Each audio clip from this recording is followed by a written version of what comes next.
All righty. I'm going to go over the 5 reasons that I deny people for loans. So, in order. Number 1, cash reserves. In 2005 and through 7, it was a fog the mirror application. You fogged the mirror, you got the loan. I didn't check anything. Credit, cash reserves, at all. Just an application, we went forward. That all changed here about 6, 8 years ago. So if you're wanting a $250,000 loan, 5, 10 grand, the bank's not going to cut it anymore. Everything that we fund goes on a bank warehouse line.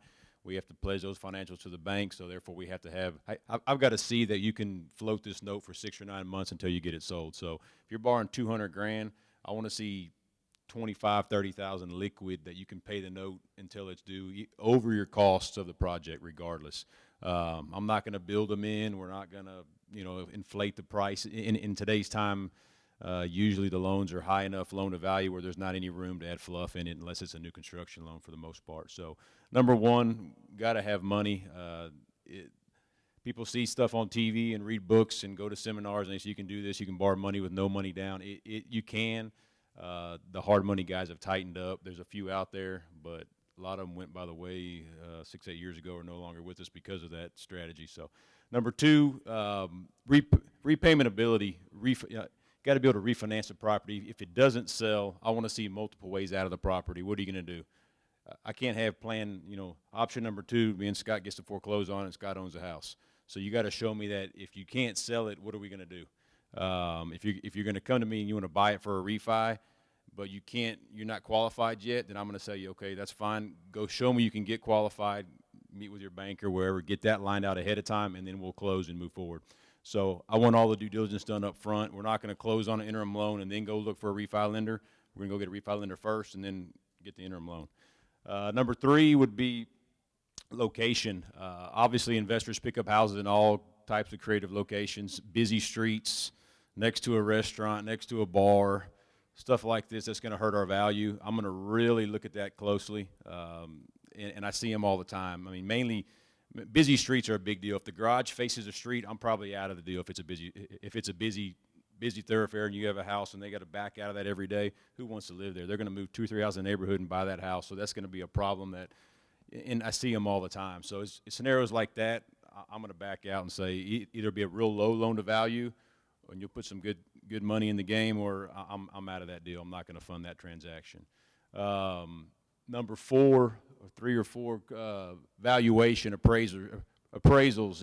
If you're having to go find comps in other neighborhoods, other locations, go ahead. So in today's market, it's not hard to find comps. Everything's there. It's pretty close. In Austin, you have a lot of small neighborhoods, and so we want to stay as tight as we can. We're not jumping busy streets. A lot of people come to me and they say, hey, I got this house that's worth $300. Here's my comps I'm looking at. I always ask for your data, what you're looking at before we send the appraiser out there. I'll review that with you and say, we're not going to be able to jump 3 busy streets to grab comps from here when we have 5 or 6 that are in the same exact neighborhood.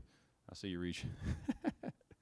But that's one thing that we fight every day. I mean, I'm not going to overlook comps that are in the same neighborhood to grab some from one over that makes it look better. We're going to have to stay common, same age, across the board. That's just the way it works. The number 5 issue is large loans or large rehabs. If it's your first rehab you've ever done and it's a $150,000 rehab, I'm out. That's something that takes time as you do smaller ones and build up to that, but you'd be amazed how many people come into the office with a $150,000 rehab on a $75,000 purchase, and it's their first deal. And I'm looking at it like, y'all are crazy. We're not even talking about this. So even to the point to where in San Antonio, I don't even go over 300 grand. In Austin, I'll do up to 5, but I'm not if you have $1 million project, there's somebody else to do that. That's not what I'm here for. I want to be able to sleep at night. I've got a lot of money on the streets, but it's in the right price range that I sleep good at night, and I know we can, on a lender's side, I don't finish until the money comes back in. So it's when I put it out, it's when the work begins. I want to make sure I can get it back. So anyways, any questions? Coaching?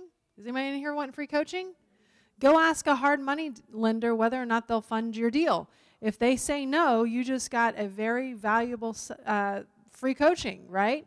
And then, by the way, a lot of times what happens, guys, you'll say no, and then they'll call me, okay?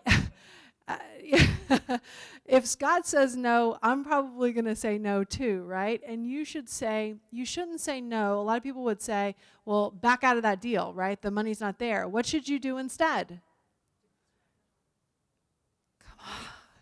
Renegotiate the deal, right? And then if you can make it a better deal, then take it back to Scott. And if Scott says yes, then yeah, it's a go, guys. It's a good deal. But don't do anything that someone who's been in the business for a long time will tell you, I'm not going to do that deal.